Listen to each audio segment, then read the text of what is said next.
Hello viewers, আসসালামু আলাইকুম। কেমন আছেন আপনারা সবাই? আমি ডক্টর সাবরিনা। আজকে চলে এসেছি আপনাদের মাঝে কথা বলবো বটক্স ট্রিটমেন্ট নিয়ে। বটক্স হচ্ছে বর্তমান বিশ্বের অ্যাস্থেটিক ডার্মাটোলজির একটি গুরুত্বপূর্ণ যে প্রসিডিউর, যার মাধ্যমে কিনা আমরা আমাদের ক্লায়েন্টদের ডিজায়ার ফেসিং শেপ সাইজ কিন্তু প্রোভাইড করে থাকি। সো বটক্স ট্রিটমেন্টটি কি? বটক্স হচ্ছে একটি সম্পূর্ণ non surgical non invasive procedure, যে প্রসিডিউরে বটুলিনিয়াম টক্সিন নামক একটি সাবস্টেন্স ইউজ করে কিন্তু আমরা আমাদের ক্লায়েন্টদের ফেশিয়াল এক্সপ্রেশন সহ অ্যান্টি এজিং ইফেক্ট যারা নিতে চাচ্ছেন সেই প্রসিডিউর কিন্তু কমপ্লিট করে থাকি। সো দুটো ক্ষেত্রে প্রোডাক্টস কিন্তু ইউজ করা হয়ে থাকে। একটি হচ্ছে অ্যান্টি এজিং ইফেক্ট পাওয়ার জন্য, পাশাপাশি কিন্তু হাইপার হাইড্রোসিসে আমরা ইউজ করে থাকি।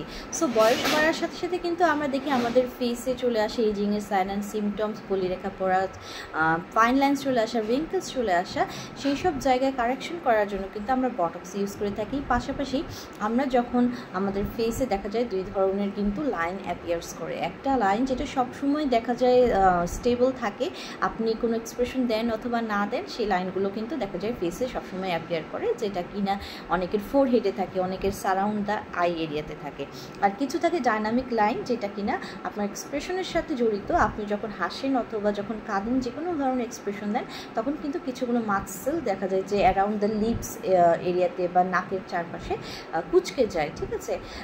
সেগুলোকে হচ্ছে বলা হয় যে এক্সপ্রেশন লাইন। আপনি যখন এক্সপ্রেশন দেন না, তখন কিন্তু সেগুলোর উপর ডিজে অ্যাপিয়ার করা যায়। সো অনেকের এই এক্সপ্রেশন লাইনগুলো কিন্তু যখন ক্রিয়েট হয়, তখন তাদের যে ফেশিয়াল এক্সপ্রেশন আছে, ফেশিয়াল যে শেপ আছে, সেটা কিন্তু খুব খারাপ দেখায়, বাজে দেখায়। অনেকেই কিন্তু এইসব নিয়ে একদম স্যাটিসফাইড থাকে না, একটা কনফিডেন্সহীনতায় ভুগে।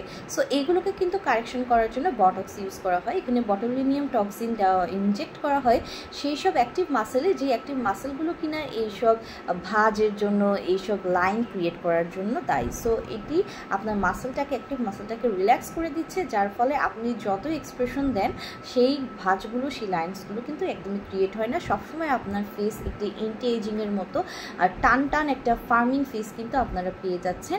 একদম দাগহীন, একদম একটা ফেস, একটা যে কোনো ভাঁজহীন কিন্তু একটা ফেস আপনারা বেবি ফেস পেয়ে যাচ্ছেন। পাশাপাশি আমি যেটা বলেছি, হাইপার হাইড্রোসিস, যাদের অতিরিক্ত ঘামের সমস্যা আছে, কাপড় চোপড় নষ্ট হয়ে যায় বা লেখালেখি করতে গেলে দেখা যাচ্ছে হাত ঘেমে যাচ্ছে, বই খাতা ভিজে যাচ্ছে, এই পরিস্থিতিতেও কিন্তু বটক্স ট্রিটমেন্টটা ইউজ করা হয়।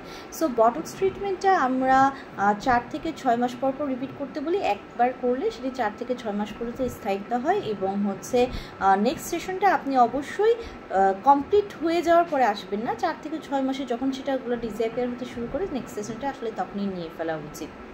এবং বটক্স ট্রিটমেন্টটি নেওয়ার একদমই একটা পেনলেস প্রসিডিউর, যদিও আমরা সেখানে নাম দিন ক্রিমগুলো অ্যাপ্লাই করে নিয়ে আগে পেশেন্টের কমফোর্ট জোন ক্রিয়েট করে নিই। পাশাপাশি কিন্তু এটি 30+ যে কেউ হচ্ছে এই ট্রিটমেন্টের মধ্যে যেতে পারছেন, পুরুষ ও নারী সবাই এই ট্রিটমেন্টটি করে যারা চাচ্ছেন যে সবসময় ইয়াঙ্গার লুকিং একটা স্কিন, টান টান একটা স্কিন হচ্ছে প্রোভাইড করতে, টাইটেনিং ফার্মিং একটা স্কিনকে ধরে রাখতে, তারা কিন্তু এই বটক্স ট্রিটমেন্টটা নিয়ে নিতে পারেন। আমাদের 3টি ব্রাঞ্চে দক্ষ ডক্টর এবং ডার্মাটোলজিস্ট রয়েছে যারা ট্রিটমেন্টগুলো প্রোভাইড করে থাকে। ট্রিটমেন্ট নিতে হলে যোগাযোগ করতে হবে।